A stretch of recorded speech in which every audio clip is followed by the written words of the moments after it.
Welcome everybody to Young Composer Reacts to Led Zeppelin, Dire Mak'er. Look, I know, some of you may say, who's this guy? He looks like a homeless, insane person. And to those of you that think that way, I say, shut up. This is one of the only really popular Zeppelin songs, sure.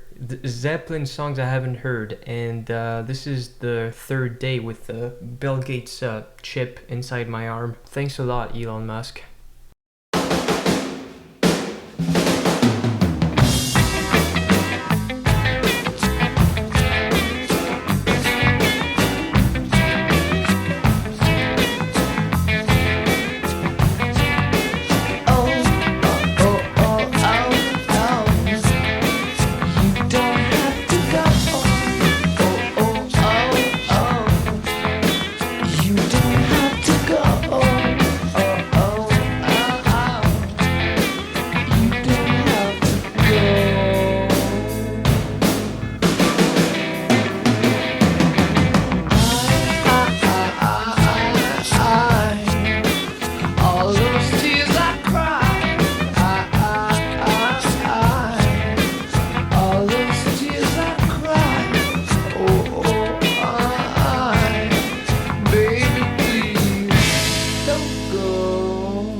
Okay, so the first thing I said when I muted myself was, what the f, you know?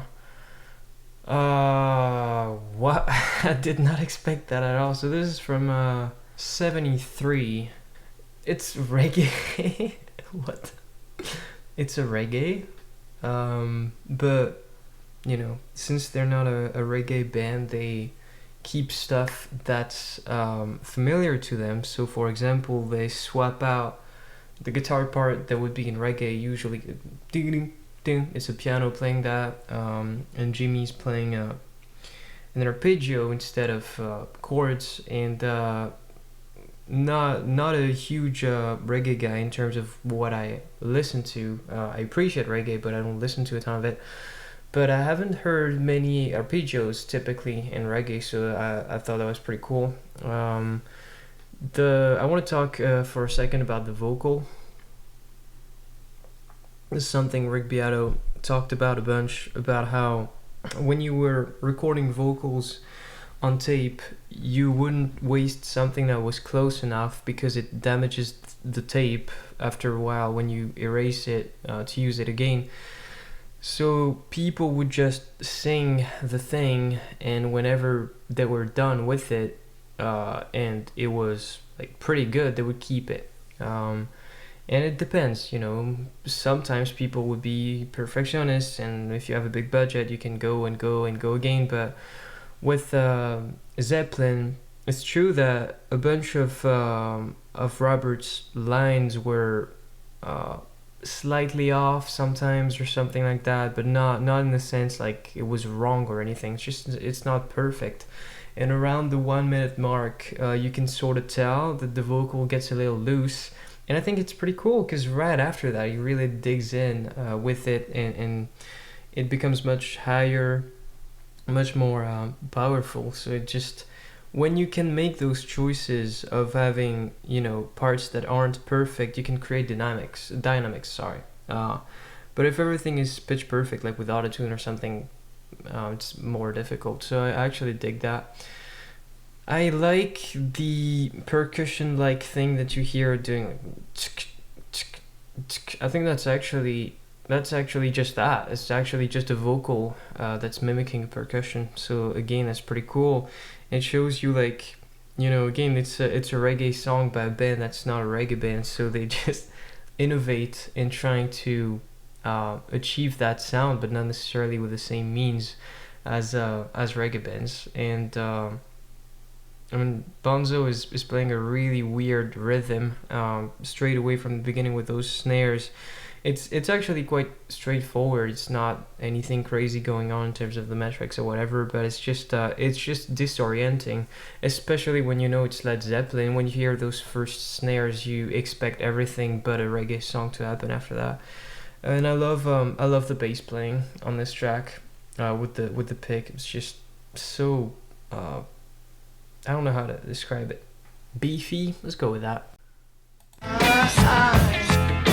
You hurt me to my soul.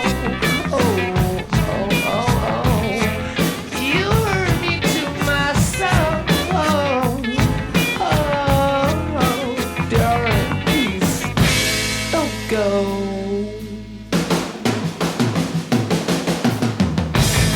When I read the letter you sent me, made me mine, mine, mine. When I read the news that it broke me, made me sad, sad, sad. But I still love you so, and I can't let you go. I love you. Ooh, baby, I love you.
Oh man, I'm stuck on that one of those final notes. Ooh, Robert sings. It's so bluesy, but I can't figure out what song it makes me think of. But again, you think you're in a reggae ambience, and suddenly they bring back the blues. Pretty cool. The drums are so roomy. Makes you wonder where they recorded this, because I know that they like to actually record drums in roomy spaces, like that staircase they had. Anyway, there's big volume changes in the vocal, which is pretty weird, because I don't think it's because of badly done compression or anything like that. To me, I think it's more of it's a bit of a thing like this, I believe, that's going on, where you're pulling away and getting closer to the mic. And maybe when you get into the music or whatever, you go like this when you record a part. I don't know. There's some huge cymbal hits, and that's pretty characteristic of Bonham. And again, I don't, Zeppelin did not put on too much compression, so that's one of the reasons. Plus, he just hit it super hard all the time. I love the the guitar solo, that's not really a Jimmy style solo. It's again a reggae solo, and it sounds weird and out of place when you think it's Jimmy Page playing it, because those worlds, excuse me, don't typically collide. But you have to remember, like, the reason, one big reason you and I know about Bob Marley is because Clapton met him, I believe, and then covered "I Shot the Sheriff" on Ocean Boulevard, his third album, and that was the album was a huge success, and so was the song, etc., etc. By the way, there's this amazing performance that Clapton does of "I Shot the Sheriff" about 10 years ago or so. You guys let me know if you want me to break that down. I've watched it several times, but I think it could be interesting. And there's this final weird thing that happens at the end where it's sort of like a scream that you saw took me off guard, but it's between a scream and a whisper. It's super weird, and that's how you teach yourself to scream. You know, you start with like stuff like that, and so I wonder I wonder who did it even, because it didn't. When you scream, it's a different tone than your singing or speaking tones. I didn't really recognize Mr. Plant. But anyway, it would be super interesting actually to have had more screams like that in Led Zeppelin's career. But yeah, I saw this video, by the way, recently about Robert Plant talking about Buckley and Freddie Mercury, and saying that he had nothing on those guys, and that they were much more technical than he was, and that he was just letting loose in those songs. But that's definitely not. I mean, I think he's selling himself short with that, because if you sing notes this high and with this much energy, etc., and you don't know how to do it, you're gonna mess up your voice in a few weeks or years or whatever. But he had a long career of doing this, so obviously something was working out right in what he was doing. And even if it's just, you know, getting himself to be loose, etc., like a Jim Morrison, then it's all good. Sorry, not super intelligible video game, but maybe tomorrow I'm back at 100%. I don't know, might take some time. Bye guys, thanks.